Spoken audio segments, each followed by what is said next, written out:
Hello everyone, you're welcome to another beautiful episode of World Cup Moments. My name is Shegun Odunwayo. Of course, Abiodun Adewale is here with me. And together, we'll be talking about what has been going down at the FIFA World Cup there in Qatar. Of course, you know what has been happening. The big guns have been killed. The small teams have been coming to the party. More than enough extra time. More than enough 0-0 in the first half. It's been interesting. And from Saudi Arabia beating Argentina, almighty Argentina with Lionel Messi. Of course, you knew they came back to redeem themselves. But there have been so many upsets at the World Cup. Biolu? Not even Germany was left out, although their abysmal performance dates back to 2018 at the last World Cup. But unfortunately, it continues this time around, and they were not able to help themselves against the Blue Samurai of Japan. And perhaps, maybe we will say this one for Africa. It doesn't look like an upset, but it's big. Morocco beating the Red Devils of Belgium by 2-0. Kevin De Bruyne was coming out to say his team was too old. That has gone on to be controversial because even Jean Vertonghen at some point said, "Oh, what do you expect us to do? The attackers are not attacking." There looks to be like a crisis happening in Belgium.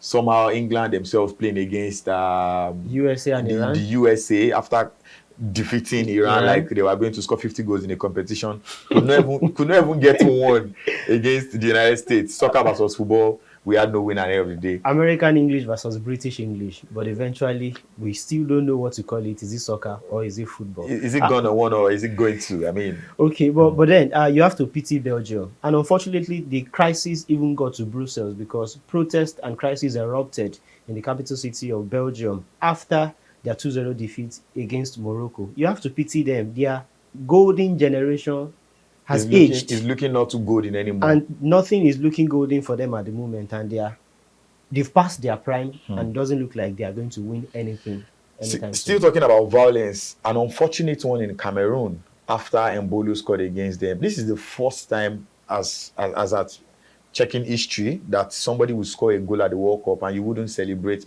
because you are respecting the opposite team. And Mbolo respected the Cameroonians by scoring. Of course, that is his country. Sure. And look at what happened at his father's house. Unfortunately, football, the spirit that we see on the pitch, sometimes it doesn't transcend beyond the pitch, especially when we are talking about the 12th men now, the fans. And the 12th men, not just those who traveled, who were passionate enough to travel to the competition, but those who did not even travel, but were at home. The worst they could do. And I mean, perhaps the least of the worst they could do was to go and unleash that kind of mayhem. That guy is a family's residence. He doesn't speak well about someone that showed so much respect for the country of his birth. So much respect. At the biggest stage of football. Now, talking about football matters now, still with Cameroon, the controversy with Onana and Rigobert Song. I mean, why the troubles? What is happening with Cameroon? There has to be a particular squad at the World Cup that will have the problem. It has to be Cameroon this time around. And Andre Onana, it's not the first time he will be getting into the news for the wrong reasons. He's just coming up out of a ban sometimes ago. Yeah. Good enough for the World Cup, but why are we having this problem between Rigobert Song and Andre Onana? You are not a traditional goalkeeper, and you have to play like a traditional goalkeeper for Cameroon. Why not be a traditional goalkeeper? How do you want me to be a traditional goalkeeper? How am I supposed to serve the team? Is it the team or about you? Just pull the ball out. Is it you or is it the team? Is it Cameroon or is it Onana at the FIFA World Cup? But then it speaks volume about the level of management within that squad. So Rigobert Song, for me, has not really covered himself in glory, particularly as a Cameroonian coach. We know all that transpired during the qualification series. Samuel Eto'o had to do the job of the FA chairman, and also the manager, part-time manager too. And whether it is true or not, I also understand that is part of the reasons Andre Onana is kicking and not kicking football. Talking about somebody who left in 2018, Kramaric of Croatia, they said he was supposed to play a few minutes and he pulled up a Cristiano Ronaldo from the past this time around and said, no, I'm bigger than playing a few minutes. And they got into the final. But he's doing well now in 2022. He's getting goals. I mean, he has scored. And I think it looks like he has forgotten the past and there's no blast from the past this time around. Now, talking about Germany. What happened to Germany? They have 1 point. They lost their first game. They had to come back against Spain. Football happened to them, and it's not the first time we will see it happen to them. They probably would think they will be able to pick themselves up at Qatar 2022, but unfortunately, it seems like a trend that will continue. But they are still hanging in there. They have one last dance in the group stage, and it's a must-win for them in their final group game against Costa Rica. Yeah. And even Costa Rica even served us some unexpected results in their own game as well. Qatar 2022, off the controversy before they began, is living up to expectation, because as of now, only 2 teams have officially been kicked out of the tournament. Canada and host Qatar. And there's still redemption for everybody. If things go your way one way or the other, you can still qualify. Cameroon 3-3 with Serbia can still qualify. Even South Korea. Even Iran, who lost 6-2 against England in their first match, defeated Even Wales. Belgium is not out. So it's a lot of intrigues from Group A to Group H. Just Canada and Qatar out already. And it seems now, I want us to turn our attention to something that it seems every country has moved beyond the questions of who is right, who is moral, who is ethical. Let's just play football. People are now playing football. Let's forget about the politics.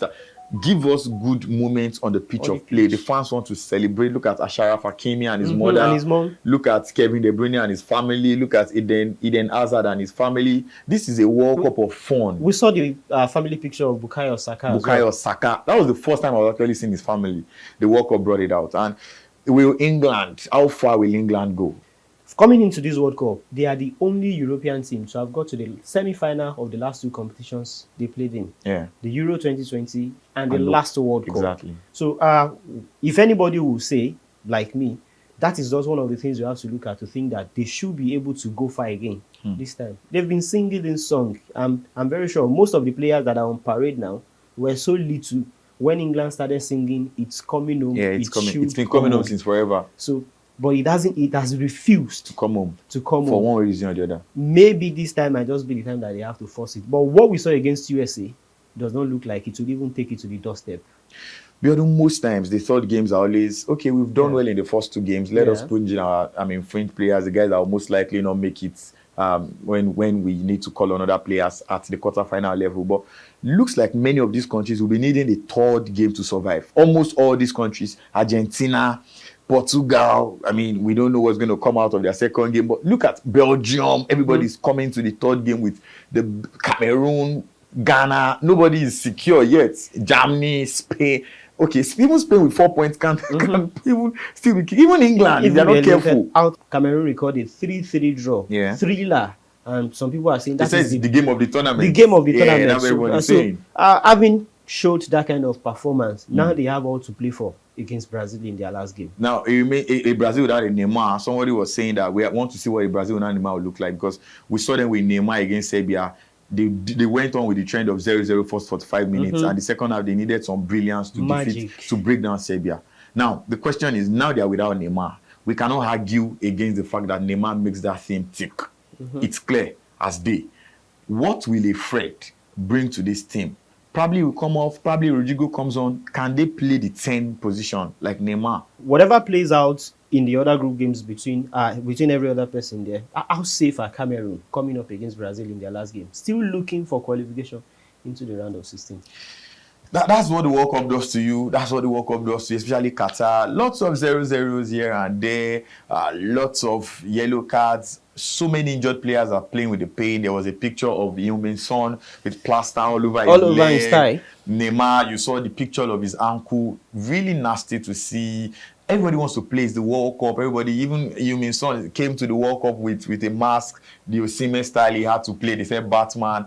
And look at the drama that Qatar is giving us, the yellow cards, the extra times, the beauty, the fun. And that's what we want to see at the World Cup. That's what everyone wants to see at the World Cup. Even Nigeria that did not qualify, Nigerians are watching the World Cup with so much passion and so much love for football, the beautiful game that we always love to follow.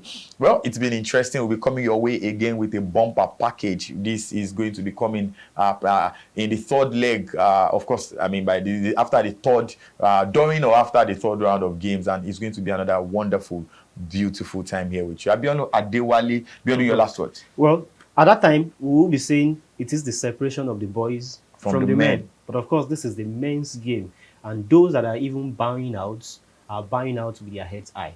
If you ask me, I really do think that this is going to be the first World Cup that we are not going to be having any men. Because some men will be going out in the first round. The so-called traditional men now in football will be getting kicked out in the first round. And who knows, this may just be a World Cup where somebody said maybe Africa will even win. Who knows? It might just be because when I saw Morocco against Belgium, it was so scintillating to watch. Belgium were depleted, fine.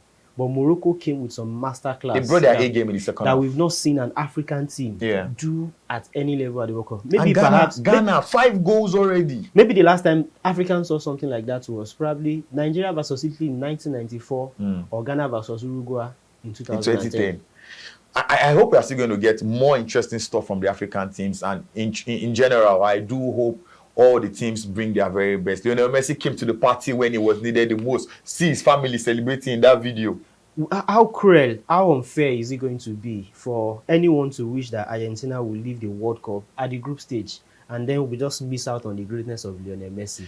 Well, it won't be the first time that he's going to get, even at the World Cup final at a point, he lost. Well, while Messi might just be trying to sign out on a high, Kylian Mbappe, this boy doesn't just know how to take Look at the body movement video. He just went forward and the guy went with him and he came back. He doesn't even have to do any. He can even do things without kicking the ball. How are we going to end the show without talking about Cristiano Ronaldo? One man, 5 World Cups, 5 scoring on all 5 times. But then, into perspective, people came out and said he's not the first football player to do that. Mata, the Brazilian female player, the first male footballer to do that. So he becomes the first male footballer to score at 5 different World Cups. And Lionel Messi is also the first male footballer to give assist in 5 different World Cups. And also score, at least, in the same particular game, because he did it against Serbia and Montenegro in 2006. And he also did it against Mexico. That's what football is all about. Like the great Michel Lebu will say, football is like biscuits. You never know where to crack. My name is Shegun Odwaya saying, have yourselves a fantastic day. Bye for now.